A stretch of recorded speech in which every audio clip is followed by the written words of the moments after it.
우리가 사사기를 함께 읽고 있는데요. 사사란 무엇이라고 생각하십니까? 사사란 솔직히 말하면 없어야 될 직분자입니다. 엄밀히 말하자면 이스라엘 백성들은 하나님 말씀에 순종하며 살아가야 될, 그래서 하나님께서 허락하신 이 땅에서의 삶을 살아가야 될 사람들이죠. 그런데 그렇지 못했다라는 게 사사가 등장한 이유 아닙니까?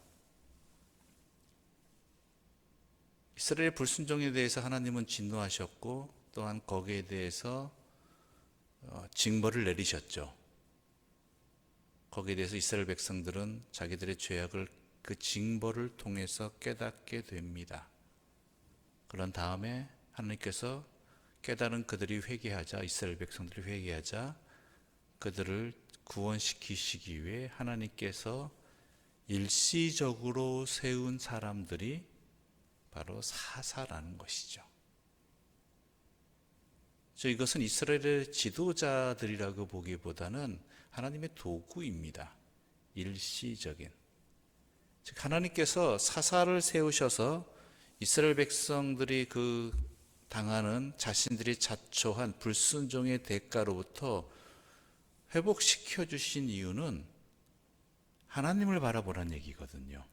하나님 말씀대로 살아야 된다. 그렇지 않으면 너희들에게 이러한 일들이 있고 또한 이런 일들이 있는 이유도 너희들이 하나님께로 돌아오게 하기 위한 하나님의 은혜의 자리라는 것이죠. 그러니까 사사들은 그 역할입니다. 그래서 사사들에게 내려지는 하나님의 영을 일컬어 카리스마라고도 이야기하죠. 카리스마는 일회성이 가진 하나님의 능력의 임함입니다. 일시적인, 그러니까 영속적인 게 아닙니다.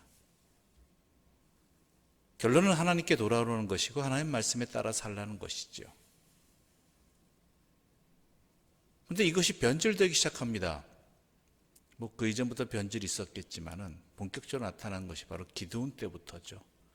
여러분이 사사기 8장을 읽으셔서 아시겠지만 기드온은 말 그대로 그 앞서부터 하나님의 은혜에 의해서 300용사를 통해서 이스라엘이 당한 고난들을 해결한 사람들입니다. 그런데 그 다음에 그것이 자기의 것이 되어버려요. 자기의 이름을 높이기 위한 자리가 되어버린다는 것이죠. 자기의 삶에 또한 타락하기 시작했습니다. 그 대표적인 것이 바로 앞장인 8장 27절의 모습이죠. 8장 27절 우리 함께 읽어볼까요? 함께 읽겠습니다. 기드온이 그 금으로 에봇 하나를 만들어 자기의 성읍 오브라에 두었더니 온 이스라엘이 그것을 음란하게 위함으로 그것이 기드온과 그의 집에 올무가 되니라. 에봇 하나를 만들어 자기의 성읍 오브라에 두었다라. 하나님이 아니라 자기를 위한, 하나님을 위한 것이 아니라 자기를 위한 에봇을 하나 만들었고 그것이 결국은 온 이스라엘을 음란하게 만들었다라는 이야기는 성적인 타락보다는 하나님을 섬기는 것이 아니라 다른 신을 섬기는 그러한 음란한 모습, 하나님만을 섬기는 것이 아닌 하나님도 섬기는 그러한 모습을 일컫는 것이죠. 그러면서 또 그의 가족은 어땠습니까? 자녀만 해도 70명이 넘는 그러한 일들이 벌어지고 말았죠. 기드온이. 그러니까 이런 아버지 밑에서 자란 아들들이 어떻겠습니까? 그 대표적인 것이 바로 오늘 본문에 나타난 2절의 말씀입니다. 2절입니다. 함께 읽겠습니다. 청하노니 너희는 세겜의 모든 사람들의 귀에 말하라. 여룹바알의 아들 70명이 다 너희를 다스림과 한 사람이 너희를 다스림이 어느 것이 너희에게 나으냐. 또 나는 너희와 고륙임을 기억하라 하니. 기드온의 아들 가운데 아비멜렉이 세겜으로 갑니다. 70명의 아들들, 자녀들 가운데 한 명이죠. 세겜이라는 것은 바로 다름이 아니라 자기의 외가 쪽 가문이 있는, 정착하고 있는 그러한 땅이었죠. 가서 외갓집 식구들을 부추깁니다. 자기가 왕이 되어야겠다라는 것이죠. 자기가 이스라엘을 다스리겠다라는 이야기입니다. 그러면서 한 이야기가 골라봐라. 아버지 기드온의 아들 70명이 있는데 70명이 너희를 다 다스리는 게 나으냐 아니면 내가 다스리는 게 나으냐라고 설득을 시킵니다. 당연히 한 명이 낫죠. 70명이 왕 노릇하는 거 어떻게 봅니까? 그런데 이 질문 자체가 잘못되어 있어요. 이스라엘을 다스리는 분은 누구십니까? 하나님이셔요. 기도는 왕이 아니라 사사입니다. 하나님의 도구로 쓰임을 받았고 하나님의 뜻에 따라 움직여야 되고 하나님을 전하는 것이, 하나님을 이스라엘 백성들을 하여금 하나님께로 나오게 하는 것이 사사의 역할이라는 것이죠. 그런데 아버지 기드온의 이러한 안타까운 영향이 그 아들들에게도 미쳐서 그 아들 중에 하나인 아비멜렉이 내가 왕이 되겠다라고 이야기하는 것이죠. 그러면서 하나님이 아니라 자기와 또한 자기의 형제들을 비교해서 자기가 왕이 되는 게 합리적이다라고 얘기합니다. 바로 이 질문 자체가 잘못된 것이에요. 이스라엘 백성들이 타락했다는 증거가 바로 이것입니다. 만약 이 질문을 만약 아비멜렉이 했을 때 이들이 아니다, 당신도 아니고 기드온의 다른 70명의 아들도 아니다, 우리들을 다스리시는 분은 하나님이시다라고 했다라면 이런 일은 벌어지지 않았을 것입니다. 우리들에게 중요한 게 바로 이 부분입니다. 오늘 본문을 통해서 그 기드온 가족이 얼마나 서로 간에 치고받고 싸웠느냐, 이것이 중요한 것이 아니라 하나님을 잊어버렸다라는 것. 우리가 결국은 하나님을 바라보아야 하고 하나님만이 우리의 유일한 다스리시는 분이다라는 것을 항상 명심해야 된다라는 것이죠. 사람들이 이런 유혹에 빠지기 쉽습니다. 왜냐하면 눈에 보이는 누구를 마치 자기들을 위한 어떤 숭배의 대상 아니면은 뭐 따라갈 대상, 인도의 대상 이런 걸로 착각한다는 것이죠. 결국 그 사람도 하나님의 도구일 뿐이고 결국에는 하나님을 바라보게 하는 것이 하나님 앞에 나오게 하는 그러한 도구일 뿐인데 하나님이 아니라 그 사람을 바라보게 되는 것이 인간의 안타까운 모습이라는 것이고 우리가 조심해야 될 부분이라는 것입니다. 특히 신앙 공동체인 교회 안에서도 그러한 모습들이 곳곳에 나타나지요. 하나님을 바라보고 하나님의 말씀대로 살아가고 하나님을 의지하고 하나님만을 섬겨야 되는데 그런 하나님을 드러내는 도구인 목회자라든지 아니면 그 어떠한 신앙의 선배들을 바라보면서 그것을 의지한다라는 것이죠. 그 사람을 통해서 하나님을 바라보면 참 좋은데 하나님만을 섬기면 참 좋은데 가만 보면 하나님이라고 이야기하면 하나님을 섬긴다고 이야기하면서 그 사람을 의지하고 그 사람을 따르는 그런 모습들이 역사 이래로 계속되어 왔다라는 것입니다. 그럼 서로가 안 좋은 겁니다. 서로가 타락해버리는 거예요. 하나님이 사라진 자리가 되어버립니다. 그런 자리를 하나님은 가만 내버려두지 않으십니다. 그 자리를 반해 하나님께서 심판하십니다. 우리 22절과 23절의 말씀 함께 읽어볼까요? 22절과 23절입니다. 아비멜렉이 이스라엘을 다스린 지 3년에 하나님이 아비멜렉과 세겜 사람들 사이에 악한 영을 보내심에 세겜 사람들이 아비멜렉을 배반하였으니 앞서는 세겜 사람들과 아비멜렉이 연합을 했습니다. 그 중심에 섰던 사람들이 아비멜렉의 외가 쪽 사람들이었겠죠. 그런데 그 자리에는 그 일에는 그 연합에는 하나님이 계시지 않았습니다.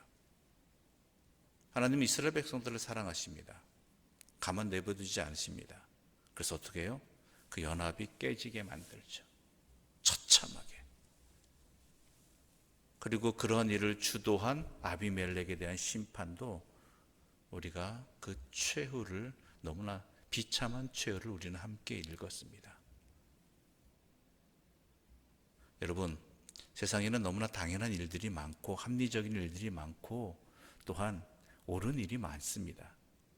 그러나 그런 일에 우리가 먼저 조심하고 해야 될 것은 아무리 옳고 아무리 또한 계획적이고 합리적인 일이라 할지라도 그것이 하나님의 뜻인가라는 것이 중요한 것이죠.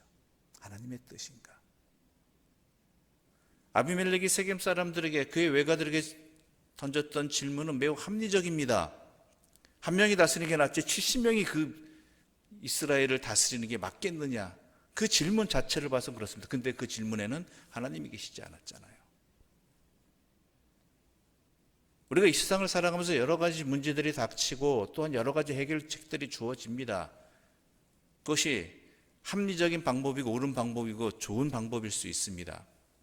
그런데 중요한 것은 하나님의 뜻이 어디 있느냐를 항상 먼저 살펴야 되는 것이고, 주의 뜻을 헤아리지 아니하면 우리를 사랑하신 하나님께서 그 일을 그냥 내버려 두시지 않는다는 것입니다. 잘 되는 것 같이 보일지 모르겠지만, 함께 연합한 것처럼 보일지 모르겠지만, 그래서 승리를 거둔 것처럼 보일지 모르겠지만 아닙니다. 하나님은 하나님의 뜻을 이루시는 분입니다. 여러분, 항상 이 일을 잊지 마십시오. 우리는 하나님의 백성입니다. 세상은 하나님이 다스리십니다. 그 이야기는 모든 것의 주인은 하나님이시고, 그러므로 우리가 먼저 헤아려야 될 것, 또한 구해야 될 것, 따라야 될 것은 하나님의 뜻이라는 것, 이것을 잊지 말라라는 것이 오늘 본문을 통해서 우리가 놓치지 말아야 될 부분입니다. 사탄은 결코 우리에게 분명히 명확하게 하나님과 반대되는 이야기를 하지 않습니다. 하나님 없게 만들어 버립니다. 하나님을 생각하지 않은 그러한 유혹들을 만들어 버립니다. 그래서 우리가 하나님 아닌 다른 방법들 가운데 하나를 택하게 만들어 버리죠. 그런 유혹들로부터 우리의 삶을 지키기를 바랍니다. 우리가 영원히 함께할 분은 오직 한 분 하나님이시고, 우리의 인생은 결국 하나님 앞에 서게 되는 인생입니다.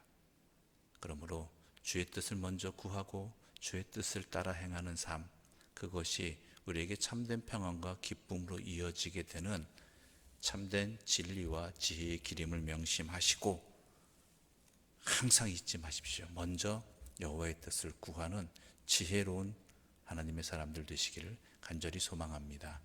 기도드리겠습니다. 하나님 아버지, 감사합니다.